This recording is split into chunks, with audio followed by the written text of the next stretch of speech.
we thought maybe we could start out by just going back briefly to December 7th, 1993, and you know that your son and your husband are on the 533 out of Penn Station. I'll probably never forget that day, because mainly we were going to put my Christmas tree up. That was we did something like that every single year. And as the guys were going off to go to work together, last thing I said to them, don't you forget, I need to have that tree up tonight because I'm working tomorrow. And that was it. We said we love each other, and off they went. Working together down on Wall Street. They worked in Wall Street, and Kevin had just started a new job on Wall Street. He was only there on that particular day just about 6 weeks. But the wonderful thing about it was that he and his father grew so close because they sat next to each other. They would talk to each other, and it was like watching both of them grow up together, and it was a thrill for me because father and son now had something in common. That day you were a nurse. Yes. And what do you remember about the nursing and coming home?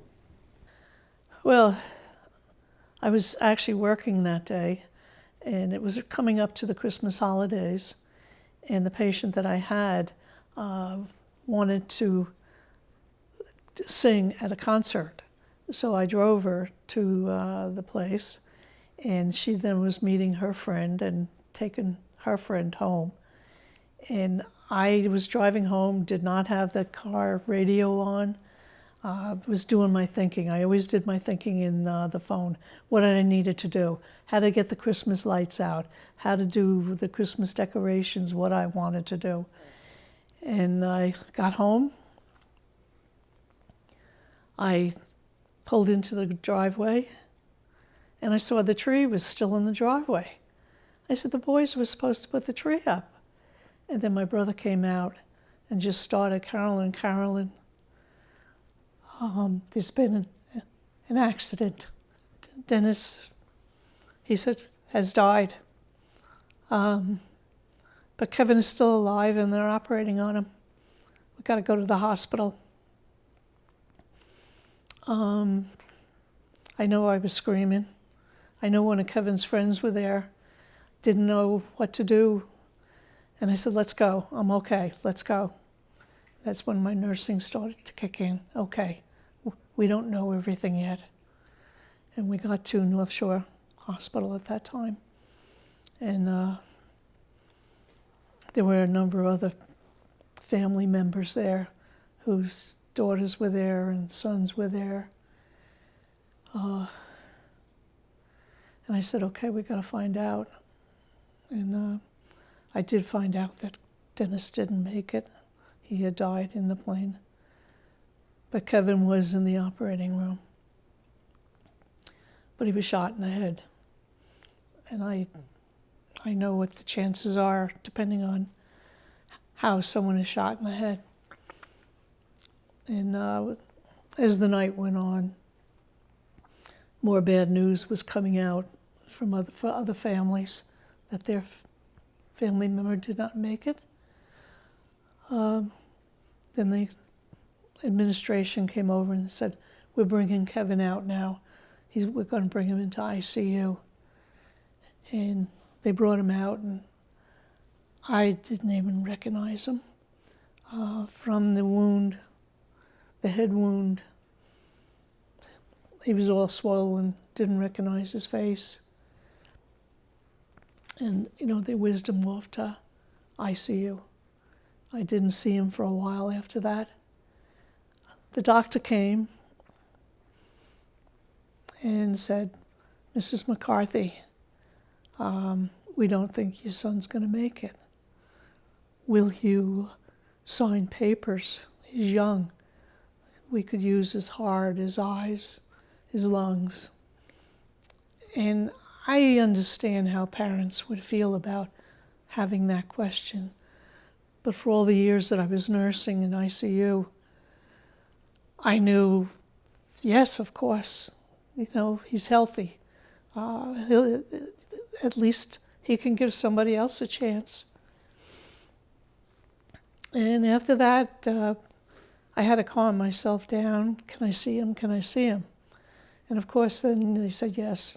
And I sat with him most of the night. He had a breathing machine on him. He didn't wake up. I don't know why. I just thought, he's not going to die on me. I don't think he's going to die. And I kept saying that to myself to me. And I said, I'm a woman of faith.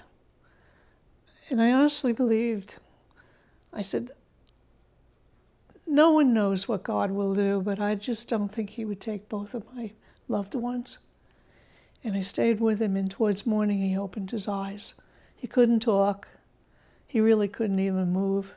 We didn't know at that time he was partially paralyzed, and of course with the head wound. We just didn't know anything. So then he went back to sleep. I didn't know what was going on outside the room. The nurses were coming in, doctors were coming in.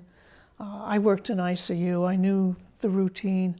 I'm watching the monitors. His heart was doing well. I know some people would say, how can you just do that? And I said, because you just switch over to being a nurse. And when Kevin did open up his eyes later in the morning, he just looked at me and he's like, where's Dad? Now, you would not have known he said that. You really wouldn't have, because his speech was terrible. And I just said, your dad's not here right now. And he said, Dad. Then he said, shoulder. I didn't know at that time that his father died on his shoulder. And Kevin, even with the police officers coming through the train, they passed Kevin. They thought they were both dead. And Kevin somehow got his hand onto the railing and just moved his fingers. Because I don't know whether he heard them say he was not alive. His father was laying on his left arm. And one of the police officers saw him moving. He's alive. Anyway, they were able to get him up, get him into the stretcher, and get him to the hospital.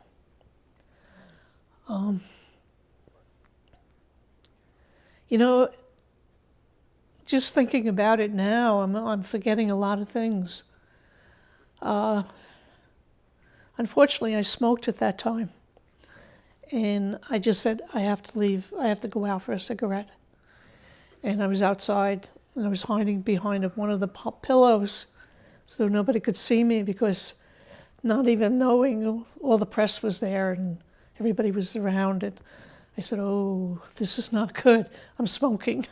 A nurse smoking. Oh, no, not good. So I went back in and talked to the nurses. But again, at this particular point, they still did not think he was going to survive. And I kept thinking inside myself, he's going to survive, he's going to survive. I'm holding his hand. And I said, it's going to be okay, it's going to be okay.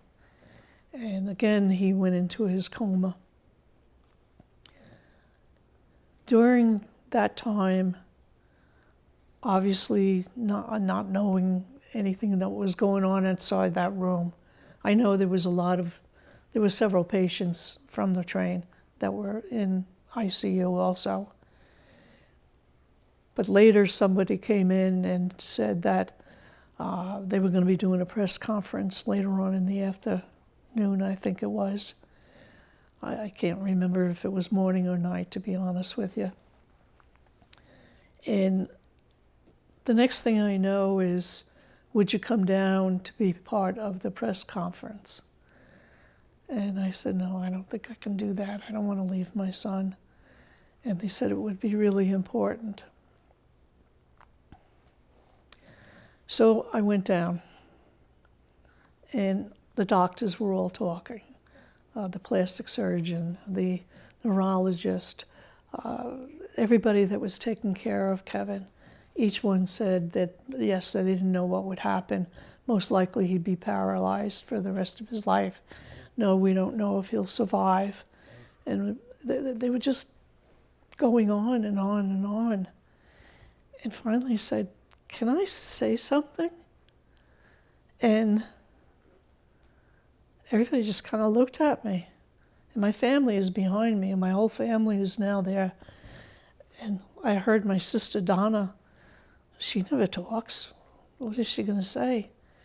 And I just said, I don't think he's going to die. I'm not saying I don't know how he's going to be. I believe he can survive. And everybody was like quiet and everything. And I know they probably thought I was crazy. And probably I was. I was the mother. Why wouldn't I think that? But it was a nursing instinct that I had. There was just something.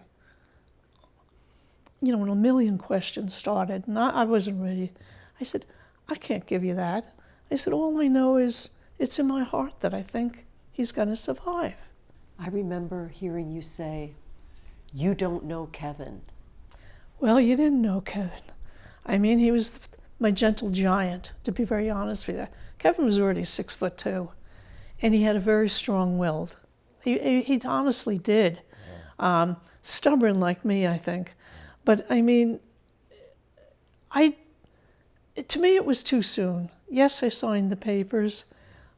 This way, if something had happened to him, if I was wrong, at least I knew somebody might have a chance. But he was fighting. He was fighting because I could feel on the one hand, and oh gosh, well, I just remember this because I didn't know that he had been shot in his hand. His hand was almost not there. And that's the hand I was holding. And I'm going, oh my God, I hope I'm not hurting him. Because it was, I still can't believe I did that. But anyway, the day went on. The next day went on. He came up off the cloud of being in a coma. Still couldn't speak. And I think something that was awful on my mind, I had a funeral. My husband was dead, and I couldn't even go down to the funeral parlor because I wasn't going to leave Kevin. Kevin opened his eyes, and he was looking at me, and he was trying to talk.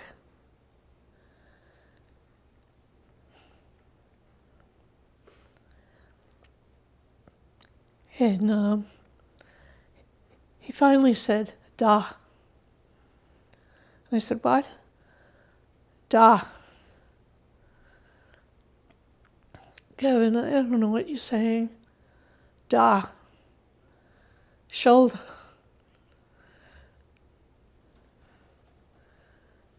"Da." "Gone."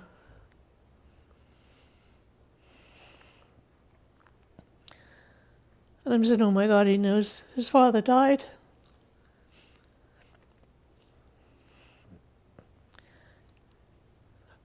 I said, yes, Kevin, your father is gone. But you're going to be okay.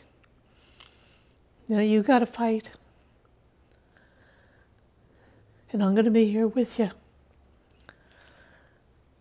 And I'm going to tell you something that you're not going to like. I am not going to be your mother. I'm going to be your nurse. And you're really not going to like me at all. But I'm going to tell you now.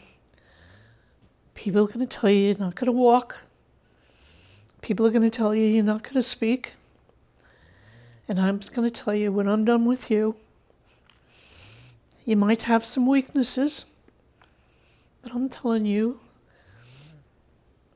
you're going to be there. And you're going to go forward. Because you ain't going to die on me. You've worked miracles. Kevin is living. You somehow make it through a funeral. And now everyone is saying you must prepare for the trial. We had gotten a call from the Attorney General. We had gotten a call from the police that they wanted to come over and prep Kevin for the trial. And one of the things I didn't know at that particular moment, neither one of them wanted him to be able to testify. And I had hired a lawyer to protect Kevin. And the lawyer was there also and had also gone over with Kevin most likely what the questions would be. And Kevin said, I'm testifying. And I was saying, Kevin, it wouldn't be a good idea because he still had short-term memories and everything. And I didn't want to put him to go through what he might have to answer, and I didn't want him to face Colin Ferguson. I didn't want anybody to see Colin Ferguson. I mean, he doesn't remember that Colin Ferguson was on TV all the time. Colin Ferguson representing himself. Yes, and what I saw on TV with Ferguson, I'm going, I don't want my son facing this. You know, he doesn't know what it's like to be in front of all these people and saying what happened. And the truth of the matter is, at that time, Kevin didn't remember that much. So there was this, Kevin says, I'm testifying. And I'm starting to cry. And I'm going, Kevin, it's really not going to make a difference. For me, it will make a difference. Well, now the Attorney General and Brian, the police officer, they're getting nervous. And so we stopped the interview. And Kevin and I and the lawyer went outside. And I said, Kevin, really think about this. You don't realize what you're going to come across. He said, Mom,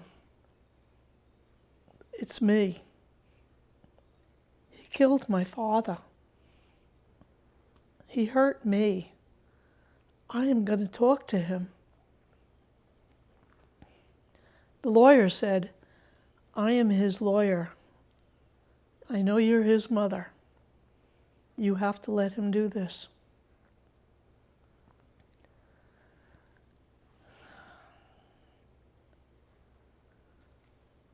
Kevin, are you sure this is what you want?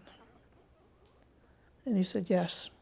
So we went out and talked to Brian, and we talked to the Attorney General, and we said, he won't back down. And they said, well, then he can talk. We'll put him up as a witness. But nobody wanted him to speak. And you stood there with him. Well, yes, because that morning, what I didn't know, that everybody had to write something down, and people were helping people, the victims' families and the victims themselves. No one told me, because nobody thought Kevin would talk. But the lawyer did write something out for him. It was very short, and Kevin went over it and over it and over it. And he wasn't getting too much of what he said, but he got out what he wanted to say.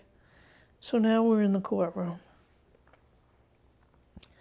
Some of the witnesses were talking ahead of us, and then it was Kevin. And I had asked Judge Belfi at that time if I could stand with him, which he said yes. So Kevin did say his few words. I couldn't take my eyes off of Kevin, and then I kept going back to Ferguson, looking at him. And when Kevin was finished, the Judge Belfi said, "Mrs. McCarthy, do you want to say anything?" And I just looked at Ferguson, and I don't really know if I remember the exact same words, but I said, "I can't talk to you about my husband. You don't deserve to hear him. You don't need to know anything about him.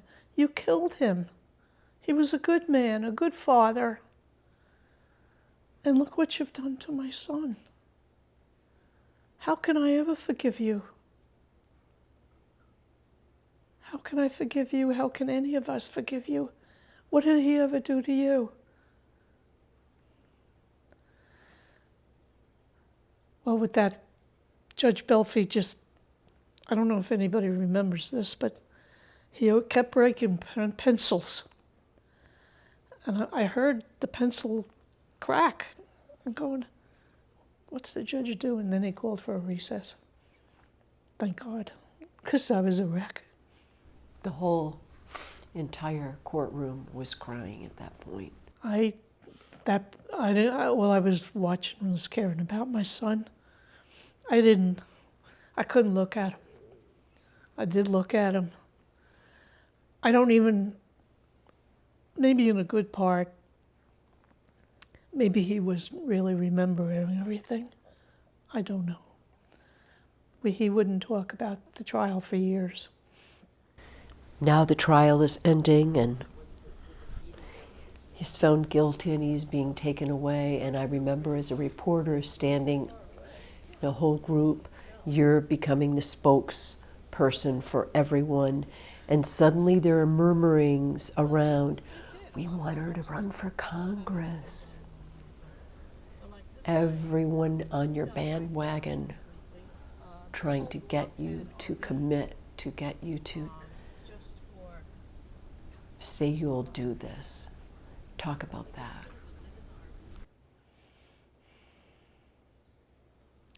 I don't remember that. I know what I do remember.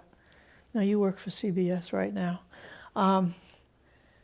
There were my press people from the island. Everyone I had gotten to know over a very long time.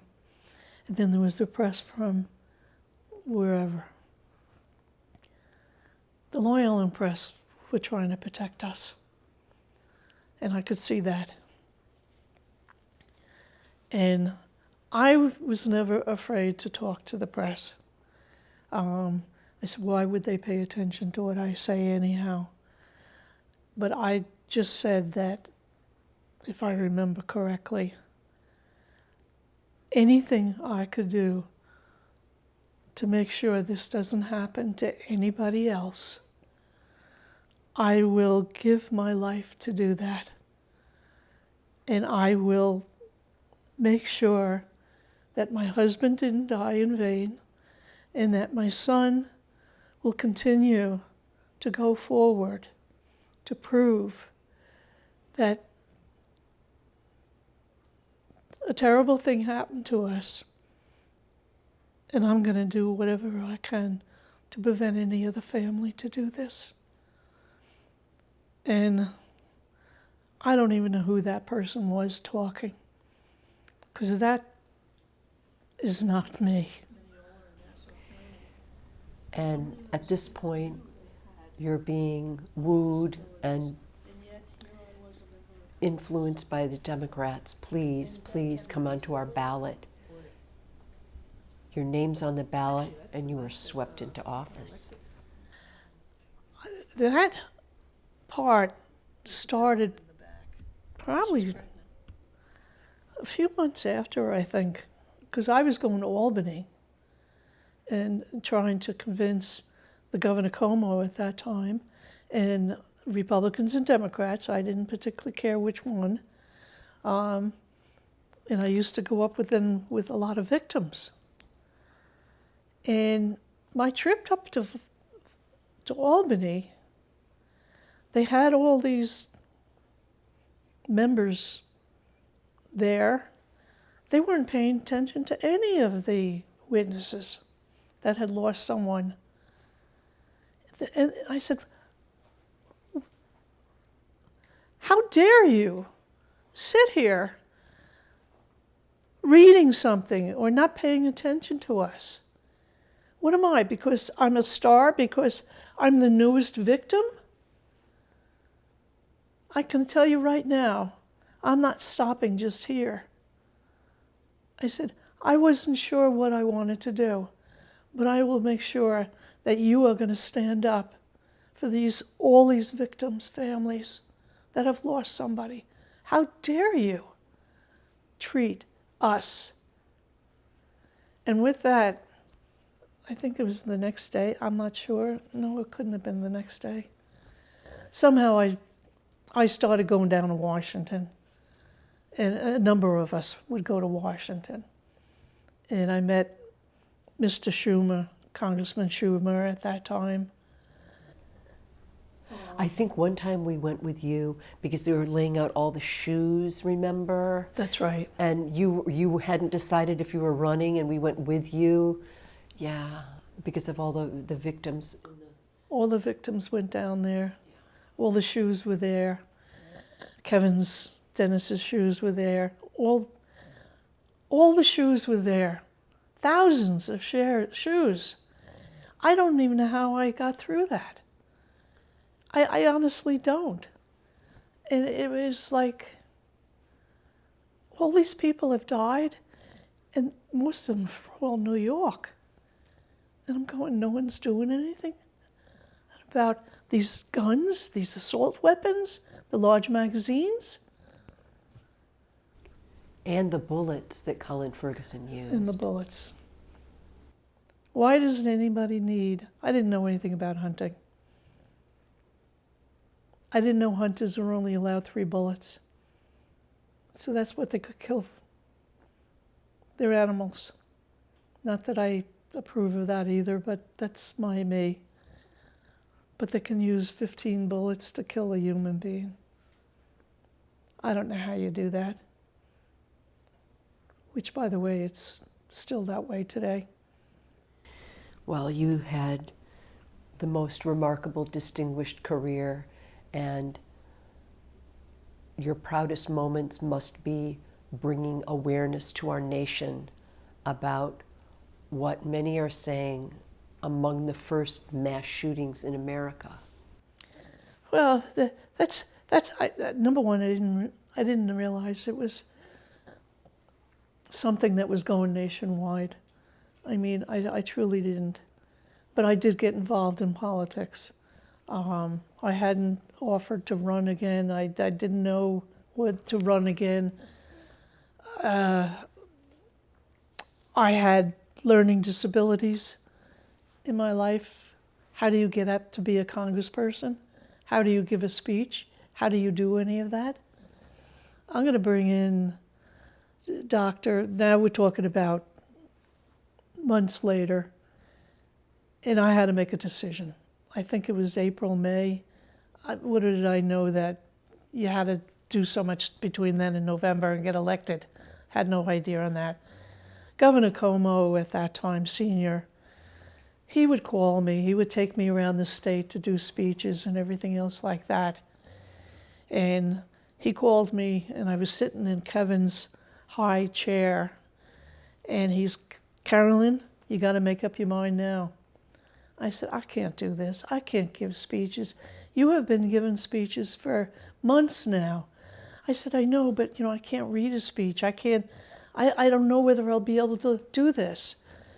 And he goes, it's in your gut. You don't know it's in your gut. He was very tough on me. And I'm like, whoa. And I'm going, I just don't think I can do this. And he said, it's in your gut and it's in your heart. And I'm telling you, I've had to change my speeches when you spoke first. He said, you can do this. Just stay who you are. Just stay who you are. And I did. And I came up with, I'm Carolyn McCarthy. I live in Mineola. And I don't want to be here, but this is why I'm here. And then I would start talking about not just Kevin, but the thousands of people. And I said, and there's one more thing. Everyone said it won't make a difference. I'm telling you now, it's cancer. And if you don't pay attention of cancer in the early, it's going to spread to every little town in this country. And it will. And here we are today. I don't know how legislators sleep at night. You brought awareness. Little did we know it was about to happen. Your predictions came true. Your best and your most disappointing thoughts looking back on your 2 decades in Washington. I think the turning point for me, because I was still a member of Congress at that particular time, and I was traveling around the country trying to get other people, to really start working on reducing it, small changes. I can tell you one story that happened to me during Congress. 2 or 3 o'clock in the morning, I had a very simple gun bill that was basically going to reduce the number of bullets. And 2 o'clock in the morning, I get a call because we were having very late votes. It was Dick Armey. And he said, I want you to bring your bill down to my office. I said, okay, and thank God there was a couple of my staffers. We got my stuff together and went through the tunnels, 2 o'clock in the morning. I'm going, I don't know what's going on. Dick Armey did not come out. His chief of staff came out. They were going over the bill. I went and met Dick Armey. He said, there's nobody on the floor. Everybody was just speaking. If we can get on the floor and nobody's there to say no, we can pass this. And I'm looking at Dick Armey. I mean, he was not someone that would be someone to help me, to put it that way. I mean, I always enjoyed the man, but I never thought about that. But I got on the floor.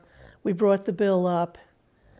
Unfortunately, a member got the heads up and came on and denied it. We were so close, so close.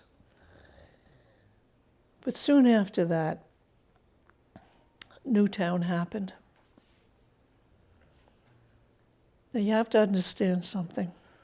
As a member of Congress, people from all over the country would come in and talk to me about gun violence and what can we do, how can we do this. And they always came in at the last moment, just when they should have been going to an event representing their state and everything like that. And I said, why do you all come here at night, late in the afternoon? You know where I am. I'm with you on the gun issue. I'm with you almost every issue you're talking about. Yeah, but you'll see us. The others members didn't see them. And I said, I'll always be there. And then when Newtown happened, I couldn't believe that we couldn't get something done when that happened. I could not believe that the members of Congress or senators could not do something when all these children were killed. And me, how am I going to face these parents and give them false hopes? Because in my heart of hearts, the way Congress was then, a disaster like this wouldn't even happen. And we tried. And we set up committees. We brought in NRA members to talk about how many bullets they could use to shoot a duck or shoot a deer.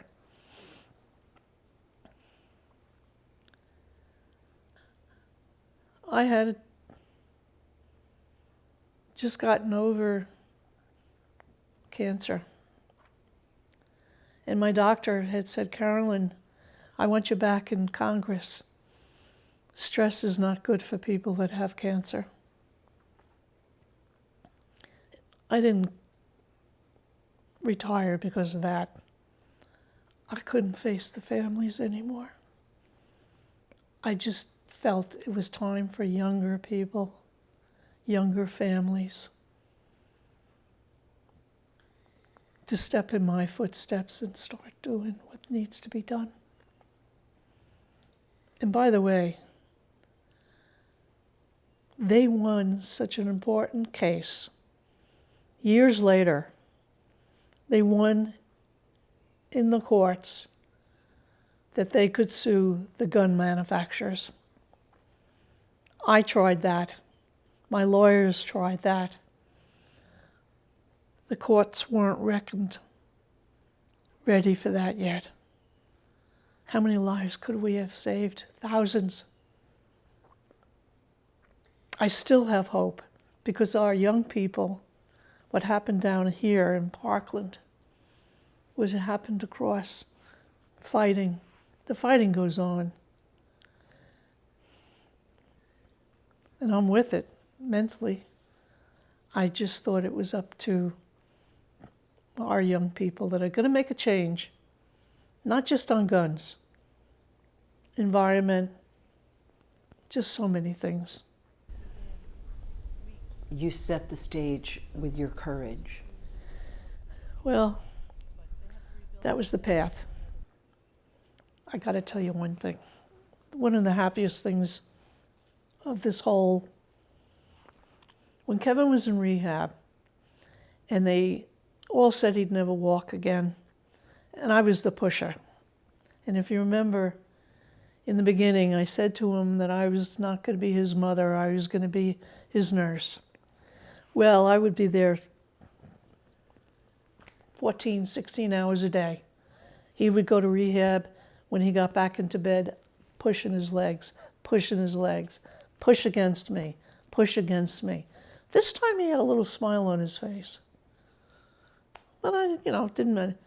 Well, when he pushed me all the way to the wall. And and he's laughing. And I'm saying, you pushed your mother? No, I pushed the nurse. I had to tell you that. I love that. Because he had the same sense of humor. And when I told the nurses what they did, they thought something was wrong. I said, it's the best thing that could have happened. It was worth every piece of pain that we both went through. And he did learn how to walk. And he learned how to dance, too. God bless him. And he hasn't given up yet, either. Yeah, we got to go to his wedding. Oh, God, there were a lot of tears at that one. A lot of tears at that one. Nancy Epstein, who was the surgeon, she and I were standing next to each other, holding each other because we couldn't watch him. Oh, my God. You can't give up. You can't give up. Every time you hear now of another mass shooting, I'm thinking about, you talked about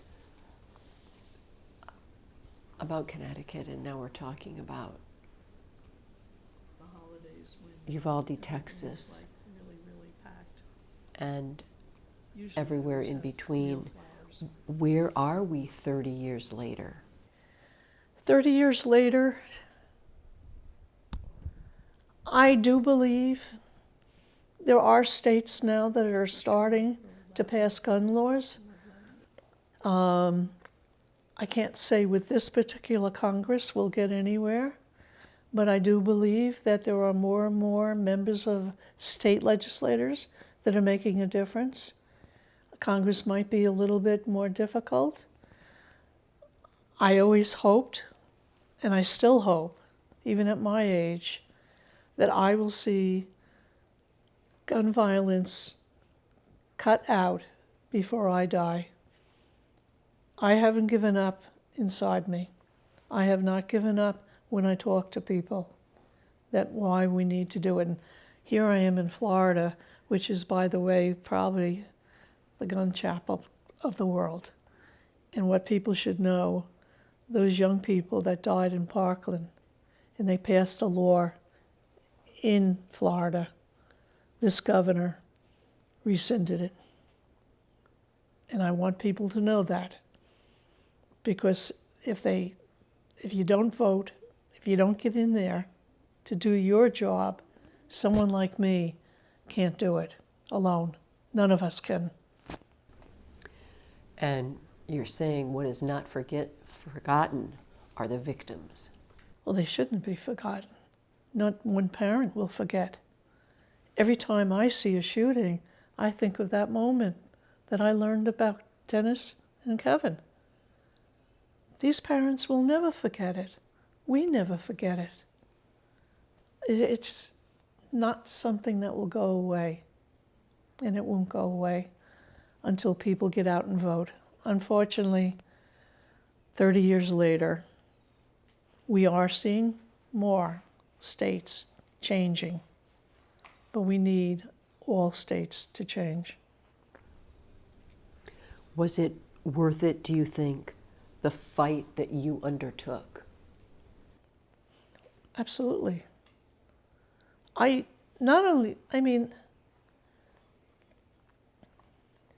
Guns would always be my issue. Always. Because I know what they can do. Here's something that people don't know. When I used to go skiing with Dennis, we would go shooting, not animals, because that's not my thing, but I used to shoot a gun. I never told anybody that before, anyhow. But I still think people can make a difference. And everything I did, not only on guns, I also did things on healthcare. I also did things on education. When I had learning disabilities and I would give a speech to kids in school, grade school, high school, college, and I could tell when I say, I have learning disabilities, I can't read a speech. I'm talking to you on things that I've learned. And there's nothing that you can't do as a child, as a teenager, and in college. And do you know how many kids from a young age when I met them, when I retired, they came to my retirement, Hofstra University gave me a going away dinner. One became a doctor. I'm in Sloan Kettering for cancer. A nurse comes in. It was her first night on duty. Mrs. McCarthy, Congresswoman, you made me become a nurse. I get chills when I think about that. And how many lives was I able to change because God put me on this path? We are better off. In many ways. I didn't get what I wanted to do, but I did change a lot of lives for the better. Finally, I just wanted you to talk a little bit about Kevin, Leslie, and the grandchildren. Oh, God, yeah, my grandchildren. It's, such a happy time. I remember being in Washington and meeting Leslie, and she was an aide, I think, a congressional aide, and then I'm hearing, oh, she's dating Kevin, and then one thing leads to the other, and now they're married, and you invited us all to the wedding, and now the grandchildren. And well, it's there's an old saying, and I hope I get this out right. You can turn lemonade into a really good drink. And that's what happened. When I decided to run for Congress, and all these people they showed up at my door. Didn't know them. Some people I went to school with showed up at my door. And they were helping me through. Well, Washington would send someone to me to help me get through everything. Being that I knew nothing, I mean, I actually knew a lot about Congress because I loved education. And so she was my body person, they called it. And of course, Washington wanted me, no, you can't just talk about guns. You got to talk about Medicare, and you got to talk about this, and and I said, I'm not running on that. And I'm not even going to say that I know anything about that. I mean, I know my mom and dad are on Medicare. I'm happy about that. They have Social Security, thank God, because we grew up poor. No, I'm talking about guns, and that's all I'm talking about. And you can say anything you want, but until someone shuts me up, that's all I'll talk about. And that's all I did talk about. You know, obviously I had to do other things when I'm in Congress, because now I'm talking to, how many people did I have? I had over 700,000 constituents. I had to take care of them. They were my patients now. I was their nurse, and I had to do triage, and that's what I did. And I would never change it, never. I'm still Carolyn McCarthy that came from Mineola, and that's who I still am.